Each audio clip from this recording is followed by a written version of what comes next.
നമസ്കാരം, welcome to super notes. ഇന്നലെ LDC Kottayam Kozhikode ജില്ലകളുടെ എക്സാം കഴിഞ്ഞിട്ടുണ്ടായിരുന്നു. അപ്പോൾ നമ്മൾ ക്വസ്റ്റ്യൻ പേപ്പർ നമ്മൾ നോക്കുകയാണെങ്കിൽ എളുപ്പമുള്ള ക്വസ്റ്റ്യൻസ് തന്നെയാണ്, അത്യാവശ്യം നല്ല എളുപ്പമുള്ള ക്വസ്റ്റ്യൻസ് ആണ്. അപ്പോൾ ഇവിടെ മനസ്സിലാക്കുക, ഈ ക്വസ്റ്റ്യൻസ് എളുപ്പം വരുമ്പോൾ എക്സാം എഴുതുന്ന ഉദ്യോഗാർത്ഥി ഒരു കുട്ടി ആ സമയത്ത് ആ കുട്ടിക്ക് സന്തോഷമായിരിക്കും. കാര്യം കൊല്ലം കണ്ണൂരൊക്കെ വെച്ച് നോക്കുമ്പോൾ എനിക്ക് ഭയങ്കര എളുപ്പമുള്ള ക്വസ്റ്റ്യൻ ആണ്, എല്ലാം എനിക്ക് അറ്റൻഡ് ചെയ്യാൻ പറ്റി. പക്ഷേ ഒരിക്കലും എൻ്റെ ഒരു അഭിപ്രായത്തിൽ ഇതേപോലുള്ള ക്വസ്റ്റ്യൻസ് ഇടരുത്. ഇതേപോലുള്ള ക്വസ്റ്റ്യൻസ് എന്തുകൊണ്ട് ഇടല്ല എന്ന് ചോദിച്ചാൽ നമുക്ക് ഓക്കെ, ഞാൻ അംഗീകരിക്കുന്നു, എക്സാം നന്നായിട്ട് എഴുതാൻ പറ്റും, നല്ല മാർക്ക് സ്കോർ ചെയ്യാൻ പറ്റും, 80+ മേടിക്കാൻ പറ്റും, 75+ മേടിക്കാൻ പറ്റും. പക്ഷേ ക്വസ്റ്റ്യൻസ് ഇത്ര എളുപ്പമാകുമ്പോൾ കട്ട് ഓഫ് എന്ത് ചെയ്യും? റോക്കറ്റ് പോലെ മേളിലോട്ടം കയറിപ്പോവും.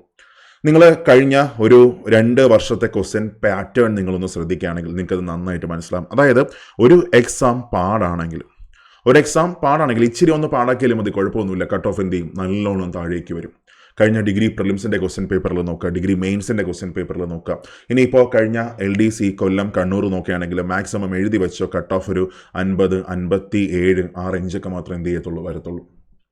പക്ഷേ ഈ ക്വസ്റ്റ്യൻസ് എളുപ്പമാകുന്ന സമയത്ത് ഇച്ചിരി ഒന്ന് നല്ലോണം എളുപ്പമാവുകയാണെങ്കിൽ കട്ട് ഓഫ് എന്ത് ചെയ്യും? ഭയങ്കരമായിട്ട് കൊണ്ട് മേളിലോട്ട് കയറും. പക്ഷേ ആ കട്ട് ഓഫ് മേളിലോട്ട് കയറുമ്പോൾ അവിടെ ഈ നല്ലോണം പഠിക്കുന്ന ഒരു കുട്ടിക്ക് ഒന്നും ചെയ്യാൻ പറ്റത്തില്ല.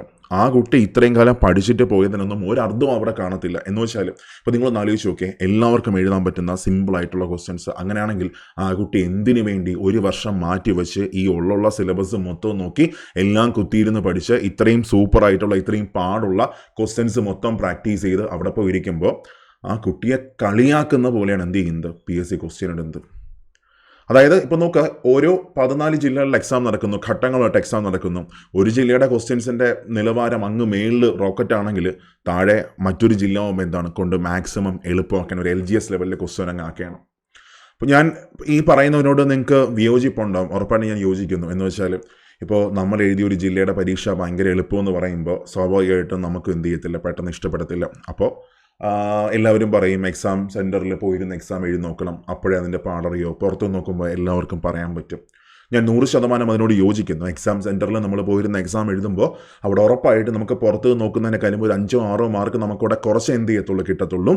ആ സ്ട്രെസ്സാണ്, അവിടെ മറ്റൊരു ലോകമാണ്. പക്ഷെ അതൊക്കെ അംഗീകരിക്കുന്നു. പക്ഷേ PSCക്ക് ഇതിനെല്ലാം അതിജീവിക്കുന്ന കുറച്ച് കുട്ടികളെ മാത്രം മതി. അതായത് PSCക്ക് എല്ലാവരും ആവശ്യമുണ്ടോ? ഒരിക്കലും ആവശ്യമില്ല. ഈ സ്ട്രെസ് മാനേജ് ചെയ്യാൻ പറ്റുന്ന, അവിടെ നന്നായിട്ട് പെർഫോം ചെയ്യുന്ന കുറച്ച് ആൾക്കാരെ മാത്രം മാർക്ക് മതി, PSCക്ക് മതി. അവരെന്ത് ചെയ്യും? മേലിലോട്ട് കയറി വരും. അതേസമയം നല്ലോണം പഠിച്ചൊരു കുട്ടി, നിങ്ങളൊന്ന് ആലോചിച്ച് നോക്കുക. ഇപ്പം നിങ്ങൾ നന്നായിട്ട് പഠിച്ചിട്ട് പോയൊരു കുട്ടിയാണെങ്കിൽ ഞാൻ ഈ പറയുന്നത് നിങ്ങൾക്ക് കറക്റ്റായിട്ട് മനസ്സിലാവും. നിങ്ങൾ ഇത്രയും കഷ്ടപ്പെടി പഠിച്ചതിൻ്റെ ഏതെങ്കിലും ഒരു ആനുകൂല്യം നിങ്ങൾക്ക് അവിടെ കിട്ടിയായിരുന്നു? ഒരു ക്വസ്റ്റ്യൻ പേപ്പറിൽ നിങ്ങൾക്ക് കിട്ടിയായിരുന്നോ? ഇല്ല. ലോകത്തില്ലാത്ത എല്ലാ സാധനങ്ങളും എന്ത് ചെയ്തു? കുത്തിയിരുന്ന് പഠിച്ചു. SCRT സ്കൂൾ ടെക്സ്റ്റ് മൊത്തം നോക്കി, അത് കഴിഞ്ഞ് റാങ്ക് ഫയൽ മൊത്തം നോക്കി, ഉള്ള പ്രീവിയസ് ക്വസ്റ്റ്യൻസ് മൊത്തം നോക്കി, തൊഴിൽ വാർത്ത, തൊഴിൽ വീതി, അതിലെ ക്വസ്റ്റ്യൻസ് മൊത്തം നോക്കി. അത് കഴിഞ്ഞ് നെക്സ്റ്റ് വൺ നമ്മുടെ ഓരോ സെൻറ്ററിൽ നടത്തുന്ന നല്ല നിലവാരമുള്ള ക്വസ്റ്റ്യൻസ് മൊത്തം നോക്കി. ഇത്രയും പ്രാക്ടീസ് ചെയ്ത് വന്നപ്പോൾ, അതായത് ഒരു വേൾഡ് വാർ സെക്കൻഡിനെ ഫേസ് ചെയ്യാൻ വേണ്ടി നമ്മൾ പോയപ്പോൾ നമുക്ക് തന്ന എന്താണ്? ഒരുമാതിരി നമ്മളെ കളിയാക്കുന്ന പോലത്തെ ഒരു ക്വസ്റ്റ്യനാണ്. അവിടെ നിങ്ങൾ ഇത്രയും പഠിച്ചതിൻ്റെ ഒരു പ്രയോജനം നിങ്ങൾക്ക് കിട്ടിയോ? നിങ്ങൾ ഇത്രയും പഠിച്ചിട്ട് അവിടെ എന്തെങ്കിലും അപ്ലൈ ചെയ്യാൻ പറ്റുമോ? ഒന്നും പറ്റിയില്ല അല്ലേ? എന്തിനു വേണ്ടി പഠിച്ചു? കുറേ LGS റേഞ്ചുള്ള ക്വസ്റ്റ്യൻസ് ഒക്കെ പഠിച്ചിട്ട് പോയെങ്കിൽ അവിടെ എന്ത് ചെയ്യാൻ പറ്റും? നന്നായിട്ട് പെർഫോം ചെയ്യാൻ പറ്റും. സോ ഇവിടെ സംഭവിക്കുന്നത്, നന്നായിട്ട് പഠിച്ചിട്ട് പോകുന്ന ഒരു കുട്ടി ടെൻഷൻ കാരണം ചിലപ്പോൾ അറിയാമെന്നുള്ള ക്വസ്റ്റ്യൻസ് എന്തെങ്കിലും കൊണ്ടങ്ങ് തെറ്റിച്ചെന്ന് വരാം. എന്ന് വെച്ചാൽ സിമ്പിൾ ക്വസ്റ്റ്യൻസ് ആകുമ്പോൾ ഇങ്ങനെ ആയിരിക്കും ഉദ്ദേശിക്കുന്നത്, മാത്സ് ഒക്കെ ആണെങ്കിൽ ഇതായിരിക്കും ഉദ്ദേശിക്കുന്നത്, ഇത്ര എളുപ്പമായിരിക്കും, അങ്ങനെയൊക്കെ നമ്മൾ വിചാരിച്ച് എന്ത് ചെയ്യും? നമ്മൾ മേ ബി കൊണ്ടങ്ങ് തെറ്റിക്കാം. അപ്പോൾ ടെൻഷനാവും, കൊണ്ടങ്ങ് തെറ്റിക്കേണ്ടി വരും. ചിലപ്പോൾ കൂടുതലും നെഗറ്റീവൊക്കെ എന്ത് ചെയ്യാം? അത്യാവശ്യം നന്നായിട്ട് വരാം. പക്ഷേ ഒരു പ്രീവിയസ് ക്വസ്റ്റ്യൻസ് ഒക്കെ വായിച്ചിട്ട് പോകുന്ന ഒരു കുട്ടിയാണെങ്കിൽ ആ കുട്ടിക്ക് എന്ത് കിട്ടും? അല്ലെങ്കിൽ കുറച്ച് എഫേർട്ട് പോകുന്ന ഒരു കുട്ടിയാണെങ്കിൽ ആ കുട്ടിക്കും ഈ നല്ലോണം പഠിച്ചിട്ട് പോകുന്ന ഒരു കുട്ടിക്കും ഒരേപോലെ ആയിരിക്കും എന്ത് വരുന്നത്? ഈ എക്സാം വരുന്നത്. അപ്പോൾ ഇനി മനസ്സിലാക്കുക, എന്ത് പറയാനാണ്? ഒന്നും പറയാനില്ല. ഇതാണ് അവസ്ഥ. ഓക്കെ, അപ്പോൾ ഇന്നലത്തെ എക്സാം ബാക്കിയെല്ലാം കഴിഞ്ഞു. ഇതിൻ്റെ കട്ട് ഓഫ് നമുക്ക് എത്ര പ്രതീക്ഷിക്കാമെന്ന് ചോദിച്ചാലും ഇപ്പോൾ ഇനി എനിക്ക് PSCയോട് പറയാനുള്ള, എൻ്റെ പൊന്നു PSC, നിങ്ങൾ ക്വസ്റ്റ്യൻസ് ഇടുമ്പോൾ ഈ 14 ജില്ലകളിലും ഒരേ നിലവാരത്തിലുള്ള ക്വസ്റ്റ്യൻസ് നിങ്ങൾ ഇടുക, ഒരേ റേഞ്ചിലുള്ള ക്വസ്റ്റ്യൻ നിങ്ങൾ ഇടുക. നിങ്ങൾ വലിയ സെറ്റപ്പൊക്കെ ഉള്ള ആൾക്കാരുള്ള, ഇത്രയും എന്താ പറയുക, ഇത്രയും സ്റ്റാഫുകളുണ്ട്, ഇത്രയും കിടിലം സെറ്റപ്പുകളും ബാക്കിയെല്ലാം ഉണ്ട്. ക്വസ്റ്റ്യൻ ചോരാതിരിക്കാനുള്ള എല്ലാ സന്നാഹങ്ങളും നിങ്ങളുടെ മുമ്പിലുണ്ട്, എല്ലാ കാര്യങ്ങളും നിങ്ങളുടെ മുമ്പിലുണ്ട്. അപ്പോൾ ഈ ക്വസ്റ്റ്യൻസ് ഇടുന്ന സമയത്ത് എന്ത് ചെയ്യുക? ആ ക്വസ്റ്റ്യൻസിൻ്റെ നിലവാരം എല്ലാ ജില്ലകളിലും ഒരേപോലെ എന്ത് ചെയ്യുക? ഒന്നാക്കുക. അപ്പോൾ എല്ലാവർക്കും ഒരു സന്തോഷമാണ്, അല്ലെങ്കിൽ തങ്ങൾ പഠിച്ചതിൻ്റെ ഒരു ഫലം കിട്ടിയെന്നൊരു തോന്നലെങ്കിൽ എന്തുണ്ടാവും? ആ കുട്ടിയെ ഉണ്ടാവും. ഓക്കെ, അപ്പോൾ നമുക്ക് എന്ത് ചെയ്യാം, ഇന്നലത്തെ നമ്മുടെ ഒരു എക്സാമിൻ്റെ നിലവാരത്തിലേക്ക് പോവാം. എക്സാം അത്യാവശ്യം എളുപ്പമായിരുന്നു. അപ്പോൾ എളുപ്പമായിരുന്നു എന്ന് ചോദിച്ചാലും പഠിച്ചിട്ട് പോകുന്നവർക്കൊക്കെ എന്ത് ചെയ്യാൻ പറ്റും, ഒരുവിധം പഠിച്ചിട്ട് പോകുന്നവർക്കൊക്കെ നല്ലോണം മാക്സിമം മാർക്ക് കയറ്റി വയ്ക്കാൻ പറ്റും. പക്ഷേ ഒരുപാട് നെഗറ്റീവുകളും വരാൻ ചാൻസ് ഉണ്ട്. പിന്നെ അത് കഴിഞ്ഞാൽ ചിലപ്പോൾ എക്സാം സെൻറ്ററിലിരുന്ന സമയത്ത് ആ കുട്ടിക്ക് നല്ല മാർക്ക് സ്കോർ കിട്ടും എന്നൊക്കെ ഒരു തോന്നലുണ്ടാവും. 90+ മിക്കവരും അറ്റൻഡ് ചെയ്ത് കാണും. ഏറ്റവും ചുരുങ്ങിയത് 80+ എങ്കിലും എല്ലാവരും അറ്റൻഡ് ചെയ്ത് കാണും. നെഗറ്റീവ് വരാം. കുറേ കോൺസ്റ്റിറ്റ്യൂഷനിലൊക്കെ ക്വസ്റ്റ്യൻസിന് ആൻസർ നമ്മൾ ആലോചിക്കുമ്പോൾ ഇതല്ല, തെറ്റായിട്ടുള്ള ക്വസ്റ്റ്യൻസ് വരാം. IT ആണെങ്കിൽ ഒരു ഡൗട്ട് വരാം, തെറ്റായിട്ടുള്ള ക്വസ്റ്റ്യൻസ് വരാം. അപ്പം അങ്ങനെയൊക്കെയുള്ളൊരു ക്വസ്റ്റ്യനാണ്. അപ്പം ക്വസ്റ്റ്യൻ പേപ്പർ നമ്മൾ മൊത്തത്തിൽ നോക്കുകയാണെങ്കിൽ ജോഗ്രഫി 5 ക്വസ്റ്റ്യൻ ആയിരുന്നു. ഈ 5 ക്വസ്റ്റ്യനിൽ ദോഷം പറയുന്നതല്ലോ, ജോഗ്രഫി ഇതുവരെ ചോദിച്ച പരീക്ഷകളിൽ മൊത്തം ഒരു 3 ക്വസ്റ്റ്യൻസ് നല്ല നിലവാരമുള്ള ക്വസ്റ്റ്യൻ ആയിരുന്നു. അപ്പോൾ അവിടെ ആ 3 ക്വസ്റ്റ്യൻസ് ആയിരുന്നു അതിൽ ഇച്ചിരി പാടായിരുന്ന ക്വസ്റ്റ്യൻസ്. ഒന്നാമത്തേത് നമ്മുടെ സമമർദ്ദരേഖകളൊരു ക്വസ്റ്റ്യൻ ഉണ്ടായിരുന്നു, ഹിമാലയത്തിൻ്റെ ഒരു ക്വസ്റ്റ്യൻ ഉണ്ടായിരുന്നു. അതൊക്കെ നല്ല ക്വസ്റ്റ്യൻസ് തന്നെയാണ്. പിന്നെ ആ പശ്ചിമഘട്ടം ആൻസറായി വരുന്നൊരു ക്വസ്റ്റ്യൻ ഉണ്ട്, അതും നല്ല ക്വസ്റ്റ്യനാണ്. ഓക്കെ, 3 ക്വസ്റ്റ്യൻ ആലോചിക്കാൻ പറ്റുന്ന ക്വസ്റ്റ്യനാണ്. അപ്പോൾ ഇവിടെ ജോഗ്രഫി 5 ക്വസ്റ്റ്യൻ ചോദിച്ചു ഒരു കുട്ടിക്ക് മാക്സിമം ഒരു 2 മാർക്കൊക്കെ എന്ത് ചെയ്യാൻ പറ്റത്തുള്ളൂ, മേടിക്കാൻ പറ്റത്തുള്ളൂ. അത് കഴിഞ്ഞ് ഹിസ്റ്ററി ആണെങ്കിൽ 5 ക്വസ്റ്റ്യൻസ് ഉണ്ടായിരുന്നു, എളുപ്പമുള്ള ക്വസ്റ്റ്യൻസ് ആയിരുന്നു. ഒരു കുട്ടിക്ക് 4 മാർക്ക് വരെ എന്ത് ചെയ്യാൻ പറ്റും, മേടിക്കാൻ പറ്റും. IT 5 ക്വസ്റ്റ്യൻസ് ആണ്, അതിനകത്ത് 3 മാർക്ക് വരെ എന്ത് ചെയ്യാൻ പറ്റും, ഒരു കുട്ടിക്ക് മേടിക്കാൻ പറ്റും. അതായത് പഠിക്കുന്ന ഒരു കുട്ടിക്ക് മേടിക്കാൻ പറ്റും. ദെൻ സ്കീംസ് ആണെങ്കിൽ 5 ക്വസ്റ്റ്യൻസ് ഉണ്ടായിരുന്നു, ആവറേജ് നിലവാരമുള്ള ക്വസ്റ്റ്യൻസ് ആണ്, 3 മാർക്ക് മേടിക്കാൻ പറ്റും. ദെൻ സയൻസ് ആണെങ്കിൽ 13 ക്വസ്റ്റ്യൻസ് ഉണ്ട്, ശരാശരി നിലവാരമുള്ള ക്വസ്റ്റ്യൻസും എളുപ്പമുള്ള ക്വസ്റ്റ്യൻസും ആയിരുന്നു. 9 മാർക്ക് വരെ എന്ത് ചെയ്യാൻ പറ്റും, സ്കോർ ചെയ്യാൻ പറ്റും. ദെൻ എക്കണോമിക്സ് ആണെങ്കിൽ 4 ക്വസ്റ്റ്യൻസ് ഉണ്ടായിരുന്നു, എളുപ്പമുള്ള ക്വസ്റ്റ്യൻസ് ആയിരുന്നു, വലിയ കുഴപ്പമില്ല, 3 മാർക്ക് വരെ എന്ത് ചെയ്യാൻ പറ്റും, മേടിക്കാൻ പറ്റും. ദെൻ ആർട്സ്, സ്പോർട്സ്, ലിറ്ററേച്ചർ ആണെങ്കിൽ 5 ക്വസ്റ്റ്യൻസ് വന്നു, 3 ക്വസ്റ്റ്യൻസ് വരെ എന്ത് ചെയ്യാൻ പറ്റും, പഠിച്ചിട്ട് പോകുന്ന ഒരു കുട്ടിക്ക് മേടിക്കാൻ പറ്റും. ദെൻ കോൺസ്റ്റിറ്റ്യൂഷൻ 10 ക്വസ്റ്റ്യൻസ് ഉണ്ടായിരുന്നു, കുറച്ച് കൺഫ്യൂസിംഗ് ആയ ക്വസ്റ്റ്യൻസ് ഒക്കെ ഉണ്ടായിരുന്നു, അംഗീകരിക്കുന്നു. 7 മാർക്ക് 6 മാർക്ക് വരെയൊക്കെ എന്ത് ചെയ്യാൻ പറ്റും, ഒരു കുട്ടിക്ക് മേടിക്കാൻ പറ്റും. ദെൻ ഇമ്പോർട്ടൻ്റ് ലോസ് നമ്മൾ നോക്കുകയാണെങ്കിൽ 7 ക്വസ്റ്റ്യൻസ് ഉണ്ടായിരുന്നു, 5 മാർക്ക് വരെ മേടിക്കാൻ പറ്റും. സുപ്രധാന നിയമങ്ങൾ എളുപ്പമായിരുന്നു, വലിയ പാടൊന്നുമില്ല, വർഷങ്ങളൊക്കെ മാത്രമേ ഉണ്ടായിരുന്നുള്ളൂ. പിന്നെ എളുപ്പമുള്ള ക്വസ്റ്റ്യൻസ് ഉണ്ടായിരുന്നു. ദെൻ കറണ്ട് അഫയേഴ്സ് ആണെങ്കിൽ 6 ക്വസ്റ്റ്യൻസ് ആണ് വന്നത്, 4 മാർക്ക് വരെ മേടിക്കാൻ പറ്റും. ദെൻ ബാക്കിയുള്ളത് നമ്മൾ നോക്കുകയാണെങ്കിൽ 5 ക്വസ്റ്റ്യൻസ് ഉണ്ടായിരുന്നു, 3 മാർക്ക് വരെ നമുക്ക് അതിനകത്ത് സ്കോർ ചെയ്യാൻ പറ്റും. ഇംഗ്ലീഷ്, മാത്സ്, മലയാളമൊക്കെ നോക്കുകയാണെങ്കിൽ ഒരു 21 ക്വസ്റ്റ്യൻസ് ഒക്കെ, 21 ആൻസറൊക്കെ നമുക്ക് എന്ത് ചെയ്യാം, നമുക്ക് സ്കോർ ചെയ്യാം. ഇംഗ്ലീഷ് ഇച്ചിരി പാടായിരുന്നു, അത്രയേ ഉള്ളൂ.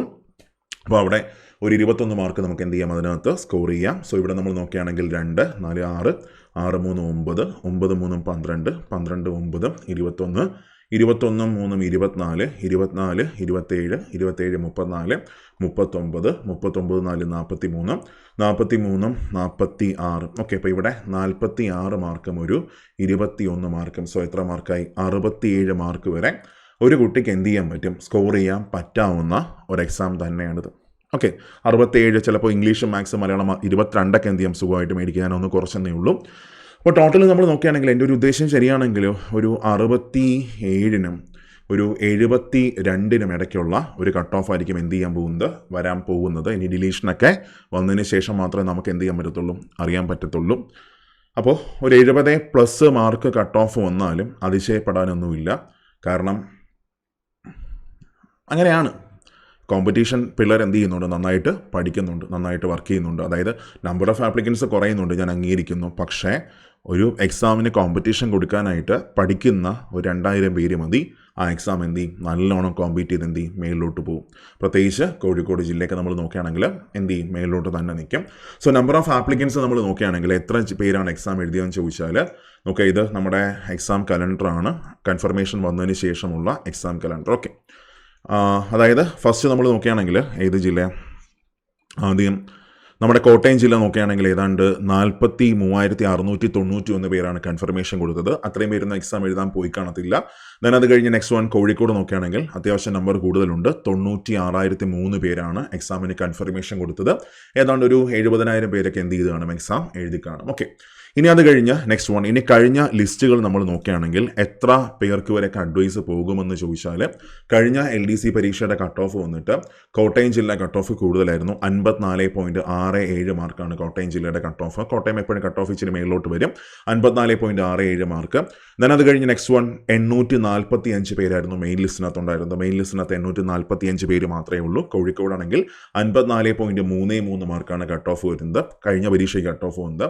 987 പേര് റാങ്ക് ലിസ്റ്റിനകത്ത് ഉണ്ടായിരുന്നു. ഓക്കെ, ഇനി നിലവിലെ അഡ്വൈസ് നമ്മൾ നോക്കുകയാണെങ്കിൽ കോട്ടയത്ത് ഇതുവരെ ഓപ്പൺ കോമ്പറ്റീഷൻ 317 അഡ്വൈസാണ് ആകെ പോയത്. വെറും 317 അഡ്വൈസാണ് ഓപ്പൺ കോമ്പറ്റീഷനിൽ ആകെ പോയത്. നെക്സ്റ്റ് വൺ അടുത്ത് ടോട്ടൽ 508 അഡ്വൈസ് പോയായിരുന്നു. അടുത്ത കോഴിക്കോട് നോക്കുകയാണെങ്കിൽ ഓപ്പൺ കോമ്പറ്റീഷനിൽ 368 അഡ്വൈസാണ് ആകെ പോയത്. മൊത്തം നോക്കുകയാണെങ്കിൽ 576 അഡ്വൈസ് ഇതുവരെ പോയിട്ടുണ്ട്. ഓക്കെ, ഇനി ഞാൻ നിങ്ങൾക്കൊരു കോമഡി പറഞ്ഞുതരാം. കോമഡിയല്ല, അവസ്ഥയാണ്. ഇപ്പോൾ ഈ കാണുന്നത് തിരുവനന്തപുരം ജില്ലയുടെ തിരുവനന്തപുരം ജില്ലയുടെ അഡ്വൈസ് ലിസ്റ്റാണ് നിങ്ങൾ കാണുന്നത്. അപ്പോൾ ഇതിനകത്ത് ഓപ്പൺ കോമ്പറ്റീഷൻ 561 റാങ്ക് വരെയാണ് ഇതുവരെ പോയിരിക്കുന്നത്. ഓപ്പൺ കോമ്പറ്റീഷൻ 561 റാങ്ക് ലിസ്റ്റ് വന്ന് 25 മാസമായിട്ടും 561 അഡ്വൈസാണ് ഇതുവരെ പോയിട്ടുള്ളത്.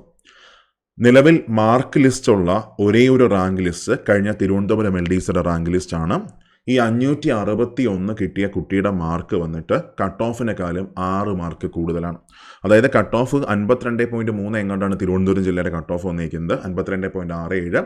ആ 561 കിട്ടിയ കുട്ടിയുടെ മാർക്ക് 58 പോയിൻറ്റ് സംതിങ് ആണ് എന്നാണ് എൻ്റെ ഓർമ്മ. കട്ട് ഓഫിനെക്കാളും 6 മാർക്ക് കൂടുതൽ കിട്ടിയ കുട്ടിക്കാണ് ഇതുവരെ അഡ്വൈസ് പോയിട്ടുള്ളത്. അപ്പോൾ നമ്മൾ റാങ്ക് ലിസ്റ്റിനകത്ത് വന്നാലും മനസ്സിലാക്കുക, റാങ്ക് ലിസ്റ്റിനകത്ത് വന്നിട്ട് മാത്രം കാര്യമില്ല. റാങ്ക് ലിസ്റ്റിനകത്തെക്കാളും ഒരു 5 മാർക്കൊക്കെ മേളിലോട്ട് കയറ്റി വെച്ചാലേ ആദ്യത്തെ 2.5 വർഷത്തിനകത്തെങ്കിലും നമുക്ക് എന്ത് കിട്ടത്തുള്ളൂ, നമുക്ക് അഡ്വൈസ് കിട്ടത്തുള്ളൂ. അപ്പോൾ ജോലി കിട്ടാനായിട്ട് എന്ത് ചെയ്യണം, ഇതിനേക്കാളും മാർക്ക് മേളിലോട്ട് കയറി വരണം. അപ്പോൾ ഞാൻ ഈ പറഞ്ഞത്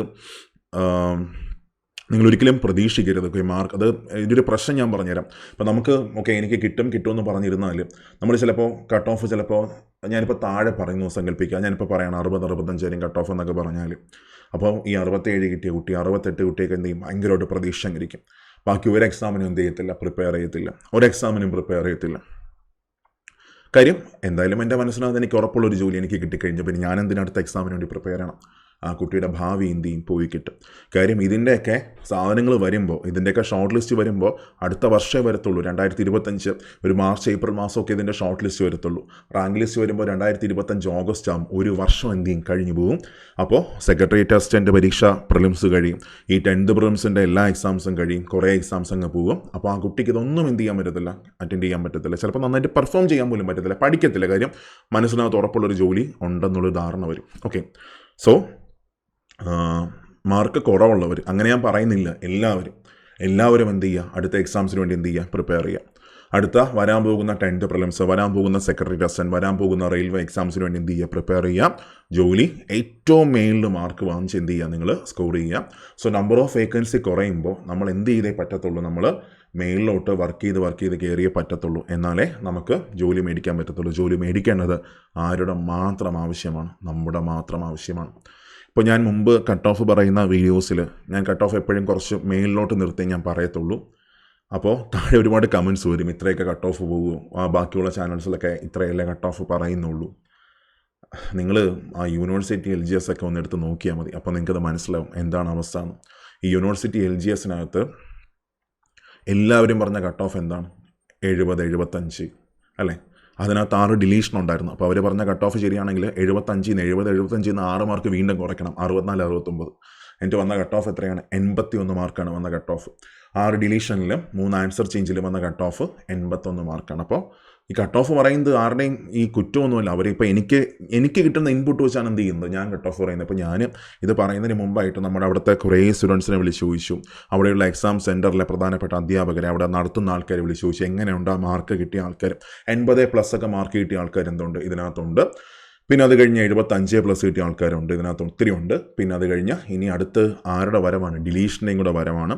സോ ഡിലീഷനും കൂടെ കഴിഞ്ഞാൽ മാത്രമേ നമുക്ക് എന്ത് ചെയ്യാൻ പറ്റത്തുള്ളൂ, കൃത്യമായിട്ടൊരു ധാരണ നമുക്ക് എത്താൻ പറ്റത്തുള്ളൂ. ഓക്കെ, മാത്രമല്ല ഇപ്പോഴത്തെ ഡിലീഷൻ എന്ന് പറഞ്ഞാൽ ആദ്യത്തെ ഒരു 2 ഘട്ടങ്ങൾ നോക്കുകയാണെങ്കിൽ, ഇപ്പോൾ തിരുവനന്തപുരം, കൊല്ലം, കണ്ണൂരൊക്കെ നോക്കുകയാണെങ്കിൽ അവർ കണ്ണി കണ്ട എല്ലാം എന്ത് ചെയ്തു. അതായത് ഒരു കുട്ടി അപ്പീൽ കൊടുത്തു, ഒരു അക്ഷര തെറ്റുണ്ടെങ്കിൽ പോലും അവരെന്ത് ചെയ്തു, എല്ലാം അങ്ങ് ഡിലീറ്റ് ചെയ്തു. പക്ഷേ അടുത്ത 2 ഘട്ടങ്ങൾ വന്നപ്പോൾ എന്ത് സംഭവിച്ചു, ഈ തെറ്റായ കുറച്ച് ക്വസ്റ്റ്യൻസ് എടുത്ത് മാറ്റുകയും ചെയ്തു, ബാക്കി ചെറിയ തെറ്റുള്ള സാധനങ്ങളൊക്കെ അവരങ്ങനെ ഇട്ടേക്കുകയും ചെയ്തു. അപ്പോൾ ഡിലീഷനും കൂടെ വന്നു കഴിഞ്ഞാൽ നമുക്ക് എന്ത് ചെയ്യാൻ പറ്റത്തുള്ളൂ, ഒരു ഫൈനൽ നമുക്ക് പറയാൻ പറ്റത്തുള്ളൂ. സോ നിങ്ങൾ എക്സാം എഴുതി കഴിഞ്ഞ ആൾക്കാരൊക്കെ എന്ത് ചെയ്യുക, ഇന്നൊരു ബ്രേക്ക് അങ്ങ് കൊടുക്കുക, ജസ്റ്റ് ഒന്ന് എൻജോയ് ചെയ്യുക. കാര്യം ഇത്രയും ദിവസം നിങ്ങൾ കഷ്ടപ്പെട്ടിരുന്ന് പഠിച്ചതാണ്.